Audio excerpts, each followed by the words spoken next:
J'ai envoyé 8600 $ pour couvrir la rénovation de la cuisine de mes parents. Une semaine plus tard, ma sœur a envoyé un SMS groupé, rappel, bénédiction de la maison ce samedi. Famille proche uniquement. Ma mère a enchaîné avec « On veut faire sans toi ». J'ai juste souri, bloqué les fonds et retiré mon nom du permis. À 7h12 le lendemain matin, mon père cognait à ma porte, hurlant « L'inspecteur vient de nous arrêter ». J'ai ouvert la porte lentement et j'ai dit. Je n'avais jamais ressenti ce genre de colère auparavant. Pas quand mon ancien colocataire m'a arnaqué de 300 $, pas quand ma voiture a été remorquée même si j'avais ce putain de permis sur le tableau de bord. C'était différent. Ce n'était pas juste un manque de respect. C'était comme s'ils me crachaient au visage après que je leur ai remis un chèque.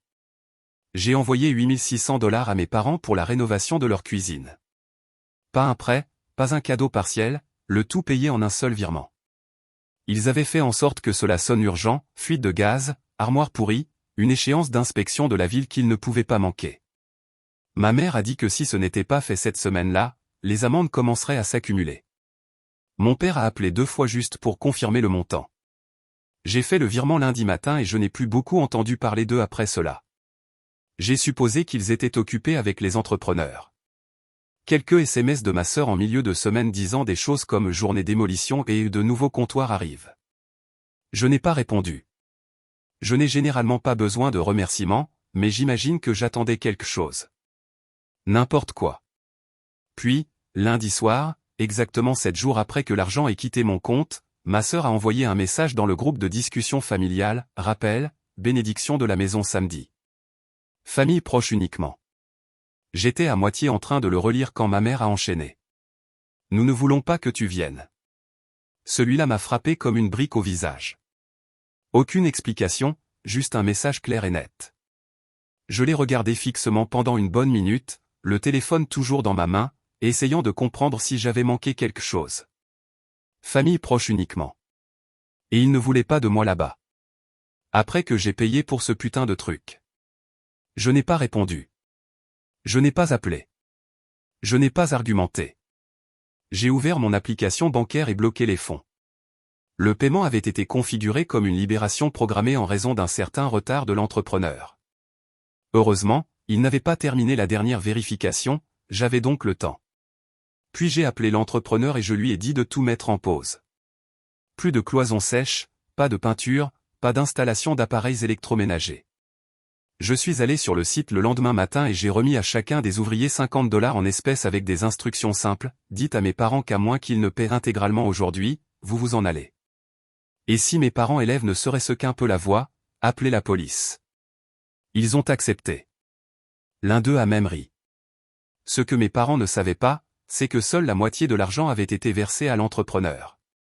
Le reste n'a jamais été encaissé et il n'y avait pas de contrat entre mes parents et les ouvriers, seulement entre moi et l'entrepreneur. Sans mon approbation, la ville ne pouvait pas garder les permis ouverts. Mardi matin, 7h12, quelqu'un a commencé à frapper à ma porte d'entrée, comme à fond.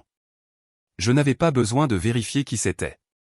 Je pouvais déjà entendre sa voix depuis le couloir. L'inspecteur vient de nous arrêter. J'ai ouvert la porte.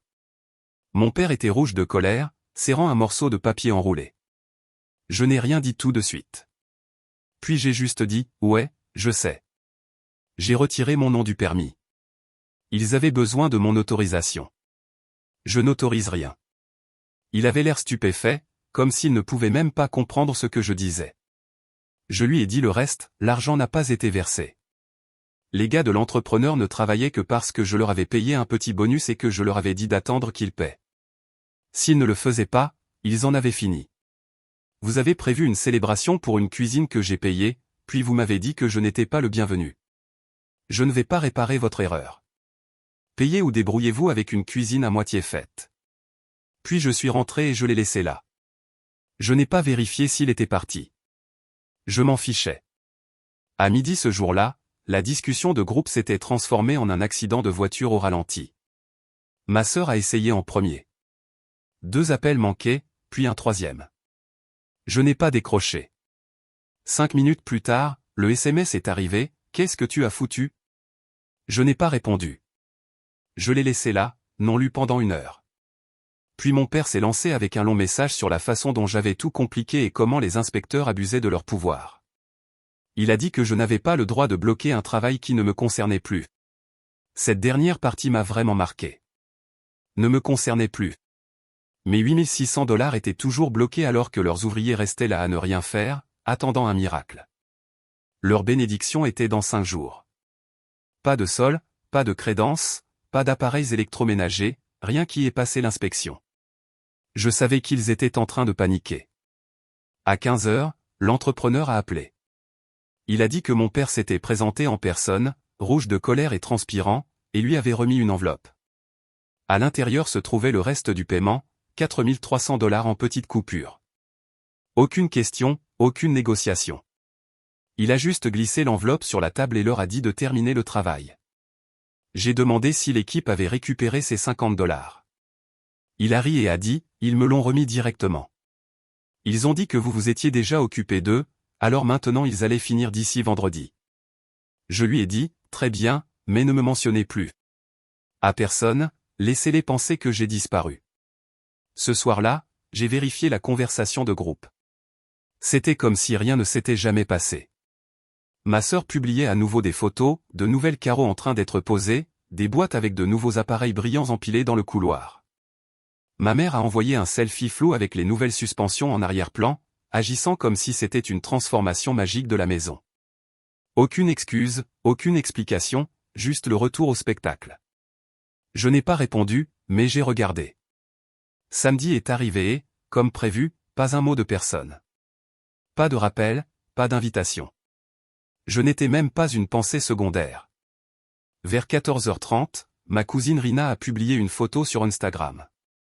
Mes parents se tenaient dans leur toute nouvelle cuisine, les bras l'un autour de l'autre comme un couple qui venait de gagner à la loterie. Des assiettes de nourriture étaient déjà disposées, un verre de vin à la main de ma mère. Des décorations étaient suspendues au plafond comme si c'était une réception de mariage. La légende disait, jour de bénédiction pour la magnifique rénovation de tante Lisa et d'oncle Don. Quel voyage! Je les regardais fixement pendant un moment. Ils étaient tous là, cousins, tantes, même l'ami d'église de ma mère qui m'avait dit une fois que je n'étais pas fait pour la vie de famille. Tous souriant dans l'espace que j'avais payé. Puis ma sœur a publié sa propre photo. Même cuisine, même foule. Cette fois, la légende était différente, tout est fait sans le drame de Caleb cette fois. C'est là que tout s'est mis en place. Il n'était pas seulement ingrat. Il réécrivait activement l'histoire. Je n'avais pas seulement manqué l'événement, j'étais le problème qu'il devait contourner. J'étais en train d'être effacé. Dimanche matin à 8h41, les appels ont recommencé. Ma mère en premier, puis mon père, puis des appels successifs de ma sœur. Je les ai tous laissés aller à la messagerie vocale, puis les textos sont arrivés. Tu peux décrocher une fois? Nous devons parler. Il y a un nouveau problème et nous pourrions vraiment utiliser ton aide. À 10h17, ma mère a révélé la vraie raison. Quelque chose s'est produit et nous avons besoin d'un peu de soutien. Je sais que l'histoire de la cuisine a mal tourné, mais nous sommes toujours une famille. J'ai regardé l'écran fixement. Soutien. Ils avaient leur bénédiction, leur cuisine, leurs photos. Ils m'ont dénigré auprès de toute la famille. Et maintenant, ils voulaient plus. Ils voulaient du soutien. J'ai posé mon téléphone, je suis entré dans la cuisine, celle que j'ai payée dans mon propre appartement, et j'ai ouvert le réfrigérateur. Je n'étais même pas en colère cette fois. J'étais froid, détaché. Pour la première fois depuis des années, je ne me sentais pas obligé de répondre. À la fin de la soirée de dimanche, les messages sont passés du désespoir à la manipulation. L'urgence était toujours là, mais maintenant elle était enveloppée de culpabilisation et de menaces voilées. Ma mère m'avait laissé 2 longs messages vocaux que je n'ai même pas pris la peine d'écouter. Ma sœur a envoyé un de ces textos « Je sais que nous avons nos problèmes, mais pouvons-nous simplement parler comme des adultes ?» qui sonnait comme s'il était copié-collé à partir d'un modèle d'excuses. Je n'ai répondu à aucun d'eux. Mais lundi matin, les choses ont dégénéré. Je me brossais les dents quand j'ai entendu frapper. Pas en cognant cette fois, mais avec persistance. Je savais déjà. Ma mère était dehors. Quand j'ai ouvert la porte, elle avait l'air épuisée, mais pas embarrassée. Elle s'est lancée directement dans un monologue, quelque chose à propos d'une situation avec la banque, que les fonds utilisés par papa pour payer l'entrepreneur avaient été signalés et bloqués, et maintenant ils ne pouvaient pas payer leurs factures. Elle n'arrêtait pas de lancer le mot au temporaire comme si cela allait atténuer le fait qu'il voulait plus d'argent. Je n'ai même pas demandé quel était le problème. Je suis resté là et je l'ai laissé parler, les bras croisés, pensant à toutes les fois où elle avait joué la même pièce avec une histoire différente, nouvelle réparation de voiture, urgence médicale, factures imprévues. À chaque fois, j'ai couvert sans me battre. Elle a essayé de rejeter la faute à mi-chemin. Elle a dit que c'était la faute de l'entrepreneur de ne pas avoir donné de reçu. Elle a dit que la bénédiction n'était même pas son idée. Elle a dit que c'était ma sœur qui avait écrit « Nous ne voulons pas que tu viennes ». J'ai attendu qu'elle ait fini, puis j'ai posé une question « Pourquoi ne m'as-tu pas simplement appelé avant de décider de me couper ?» Elle a ouvert la bouche comme si elle avait quelque chose de répété. Puis rien n'est sorti. Je lui ai dit carrément « Je ne paierai pas un centime de plus ». J'ai dit que je n'étais pas un générateur de secours pour quand les choses s'assombrissent. Je lui ai dit qu'elle pouvait se débrouiller comme j'ai dû le faire toute ma vie d'adulte pendant qu'elle souriait et me traitait de dramatique à mes cousins dans mon dos. Elle n'a pas dit au revoir, c'est juste retournée et est partie. Cet après-midi-là, j'ai annulé le paiement récurrent pour le loyer de ma sœur. Elle recevait $750 de moi chaque mois, et je doute qu'elle en ait même parlé à son petit ami. Le propriétaire n'était pas ravi, mais j'ai expliqué la situation juste assez pour qu'il arrête de poser des questions. Ensuite, j'ai appelé le dentiste de mon père. Ils avaient toujours ma carte enregistrée pour ces interventions de suivi. Il les a commodément espacées sur plusieurs mois. Je leur ai dit de la supprimer définitivement. Je ne me contentais pas de m'éloigner. J'étais en train de supprimer tous les fils qu'ils avaient utilisés pour atteindre mon portefeuille, chaque bouée de sauvetage, chaque faveur. Jeudi, c'était le silence radio. Je pouvais les sentir se démener. Ils essayaient probablement de réparer les choses en silence, espérant que je reviendrais à la raison, mais je ne l'ai pas fait. Samedi est arrivé et reparti. Pas de publication de fête cette fois. Pas de photos de groupe ni de légende à moitié cuite. J'imagine que la cuisine était magnifique, mais cette bénédiction n'était plus aussi divine maintenant qu'ils étaient assis sous de nouvelles suspensions avec des factures qui s'empilaient et plus personne pour les payer. Dimanche matin, j'ai reçu 5 appels avant 10 heures. Je n'ai pas répondu.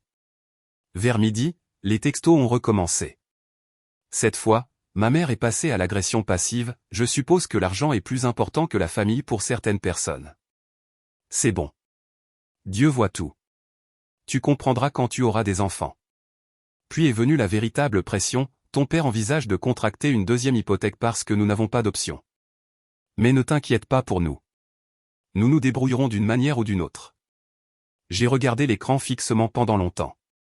Il m'avait repoussé, utilisé, réécrit l'histoire pour faire de moi le problème. Et maintenant, quand je m'en allais, ils se comportaient comme des victimes.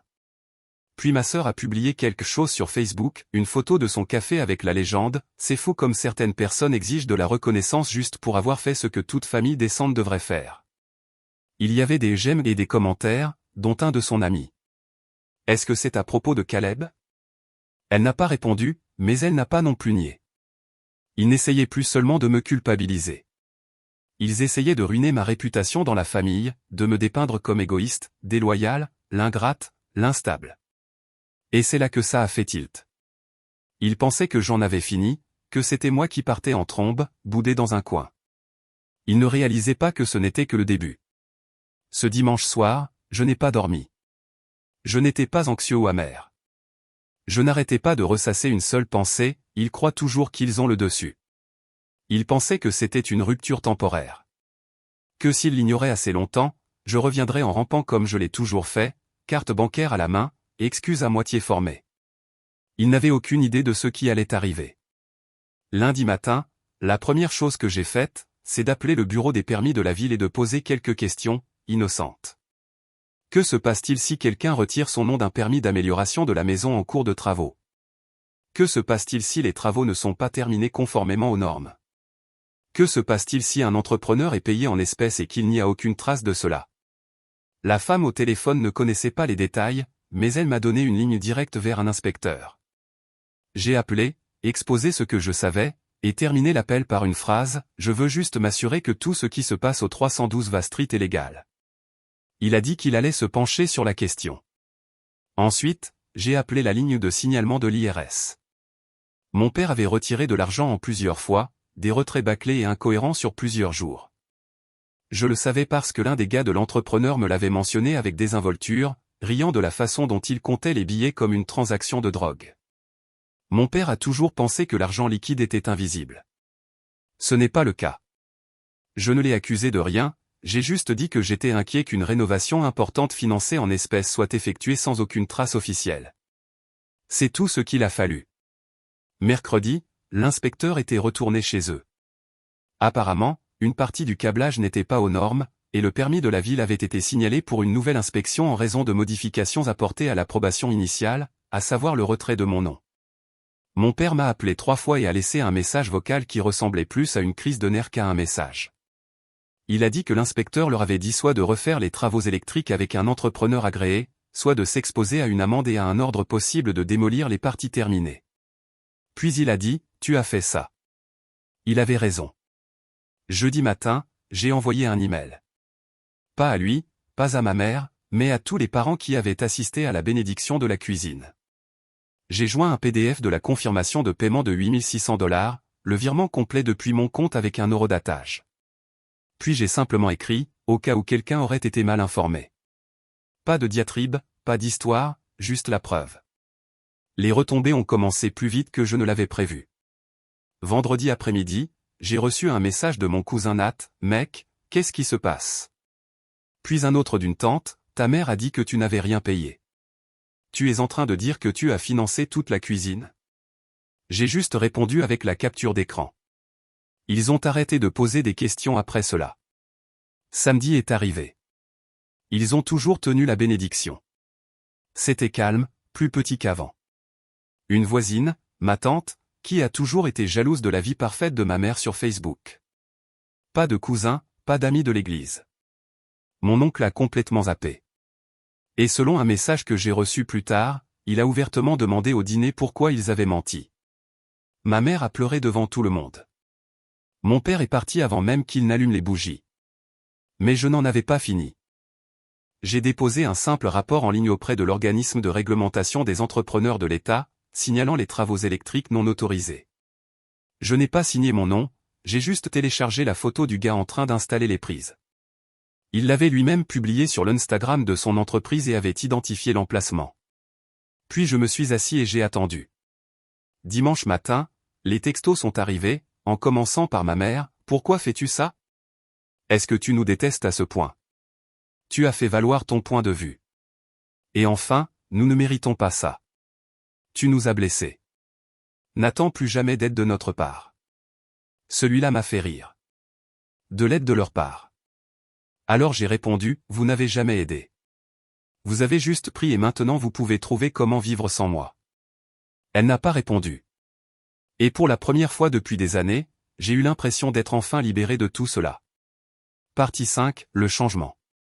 Les semaines suivantes ont été calmes. Pas paisibles, juste tendues, comme quand on sait que quelque chose se construit en dessous. Plus d'appels, plus de textos, plus de publications sur les médias sociaux. Ils sont passés au silence radio comme s'ils espéraient me laisser mourir de faim émotionnellement. Mais ce n'était pas de la faim. C'était de la guérison. Et je n'attendais plus d'excuses. Je les regardais se défaire sans moi. Puis, de nulle part, ma sœur m'a contacté. Cela a commencé par une photo de son chien couché sur un matelas nu. J'ai dû vendre le cadre de lit. Les choses sont serrées. J'espère que tu vas bien. Pas de contexte, pas d'explication, juste une petite tape du pied silencieuse. Je n'ai pas répondu. 2 jours plus tard, elle a recommencé, « On peut parler ? Les choses d'avant me manquent. » J'ai laissé celui-là en lu. Le lendemain, ma mère m'a envoyé un email, pas un texto, un véritable email, comme si elle essayait de paraître plus formelle. Elle a écrit une page entière sur la façon dont elle regrettait ce qui s'était passé, sur la façon dont elle avait laissé la fierté se mettre en travers de son chemin, et sur le fait qu'elle n'avait jamais eu l'intention de me repousser. Elle a même terminé par « Je t'aime, maman », comme si elle ne m'avait pas traité comme un étranger quelques semaines plus tôt. Mais enfoué au milieu du message, entre le langage fleuri et le vague blâme à moitié rejeté sur le stress, se trouvait la vraie raison pour laquelle elle écrivait, ils avaient de nouveaux problèmes. Il s'avère que le rapport de l'inspecteur a déclenché une réévaluation du permis de rénovation, ce qui a mis au jour d'autres problèmes. La crédence a été installée par un sous-traitant non autorisé, et l'entrepreneur lui-même n'avait pas rempli les formulaires corrects pour l'approvisionnement en matériaux, leur amende dépassant 9 000 $. Elle a dit qu'ils atteignaient la limite de ce qu'ils pouvaient gérer et m'a demandé très subtilement si je pouvais les aider à explorer des options. C'est à ce moment-là que je l'ai senti. Le changement. Ils n'essayaient plus de me culpabiliser. Ils avaient peur. Peur que je ne revienne jamais. Peur de ce qui pourrait d'autres s'effondrer. Peur de ne plus m'avoir pour leur lancer leurs urgences comme des balles rapides. Et ils avaient raison d'avoir peur. Je n'ai pas répondu. J'ai envoyé un court texto à l'entrepreneur, plus de conversation sur le projet. Dirigez tout vers Don Elisa. Je ne suis impliqué dans rien de ce qui va suivre. Il a répondu instantanément, compris. Ma sœur a essayé une fois de plus. Un message qui a commencé gentiment et s'est rapidement transformé en culpabilisation, tu nous punis. Je comprends ça, mais pourquoi me couper aussi? Je n'étais que prise au milieu. J'ai presque ri. Elle n'était pas au milieu. C'est elle qui a écrit « Nous ne voulons pas que tu viennes ». C'est elle qui a publié publiquement qu'il l'avait fait sans le drame de Caleb. Et maintenant, sans mes 750 $ par mois, elle était confrontée à quelque chose qu'elle n'avait pas ressenti depuis des années, la responsabilité. Maintenant, les appels lui étaient adressés, les factures, le stress, et elle n'était pas faite pour ça. Elle a arrêté d'envoyer des messages après ça. Ce qui m'a le plus surpris, c'est la rapidité avec laquelle le reste de la famille s'est estompé. Une fois la vérité révélée, une fois que les gens ont réalisé que j'avais financé toute la cuisine et qu'ils avaient menti à ce sujet, personne ne voulait plus faire partie du drame. Mes parents n'étaient pas un couple en or avec la fille charmante et le fils altruiste. C'étaient deux personnes qui ont brûlé le pont sur lequel ils vivaient. J'ai commencé à mieux dormir. Plus d'appels tard dans la nuit, plus de factures surprises, plus de chantage émotionnel déguisé en rapprochement familial.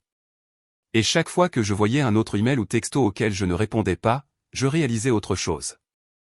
Ils ne me perdaient pas seulement moi. Ils étaient enfin seuls. 2 mois se sont écoulés. Mon téléphone est resté silencieux, ma boîte de réception aussi. Même ma sœur, qui ne pouvait autrefois pas passer 3 jours sans envoyer un mème ou demander de l'aide pour juste un petit truc, a complètement disparu. J'ai pensé qu'ils avaient peut-être enfin abandonné. Qu'ils s'adaptaient peut-être à la vie sans moi. Puis j'ai reçu un appel d'un numéro que je ne connaissais pas. C'était le collègue de mon père. Il a dit qu'il avait obtenu mon numéro d'un vieil ami de la famille et qu'il espérait que c'était correct d'appeler. Il a commencé par me demander comment j'allais, ce qui était étrange parce que je n'avais jamais parlé directement à ce type de ma vie. Puis il est allé droit au but. Il a dit que mon père s'était effondré au travail la veille, hypertension artérielle, stress, peut-être quelque chose de pire. Il allait bien maintenant, mais les choses allaient mal à la maison. Je l'ai remercié pour l'appel, j'ai dit que j'appréciais cela, puis j'ai raccroché. Je ne suis pas allé à l'hôpital. Au lieu de cela, je me suis assis sur mon canapé et j'ai pensé au nombre de fois où j'avais souffert, submergé, peinant à tenir le coup, et mes parents m'avaient traité comme un fardeau. Quand je travaillais 3 emplois et que j'arrivais à peine à payer mon loyer, silence. Quand j'ai été licencié et que je ne l'ai dit à personne pendant des semaines par fierté, personne ne s'est manifesté. Maintenant, ils se noyaient dans le gâchis qu'ils avaient créé, et on s'attendait à ce que je plonge et que je les sauve à nouveau. Comme toujours. Le lendemain, ma sœur a publié une photo de mon père depuis le lit d'hôpital avec une légende qui disait « Certaines personnes ne se soucient que quand il est trop tard ». C'était la goutte d'eau. J'en ai fait une capture d'écran. Puis j'ai publié ma propre photo, une capture d'écran du virement de 8 600 $ avec une courte légende « Je me suis soucié avant qu'il ne soit trop tard. Je me suis soucié avant qu'aucun autre ne le fasse. » Et c'est comme ça qu'ils m'ont traité. Je n'ai identifié personne, je n'ai insulté personne, juste des faits. La section des commentaires a explosé. Certains cousins ont commenté en signe de soutien. D'autres ont demandé si tout allait bien. Quelques-uns, clairement inconscients de toute l'histoire, ont demandé de quoi je parlais. Je les ai laissés tirer leurs propres conclusions. Le lendemain matin, ma mère a finalement brisé son silence. Elle m'a envoyé un texto, valait-il vraiment la peine de déchirer la famille? J'ai regardé ce message fixement pendant longtemps. Puis j'ai répondu, vous l'avez déchiré la seconde où vous avez encaissé mon argent et m'avez dit de ne pas venir. Pas de réponse. Une semaine plus tard, j'ai appris par un ami commun que ma sœur avait quitté son appartement et était retournée vivre chez mes parents. Elle n'avait plus les moyens de payer son loyer. L'ami a également mentionné que mes parents vendaient des meubles pour couvrir leurs dettes.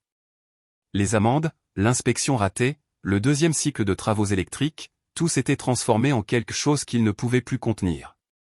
Pour une fois, je n'ai rien ressenti. Ni fierté, ni regret, juste de l'immobilité. Ils étaient chacun de leur côté maintenant. Ma sœur n'était plus soutenue par des dépôts mensuels. Mes parents n'étaient plus rafistolés avec des faveurs et de l'argent d'urgence.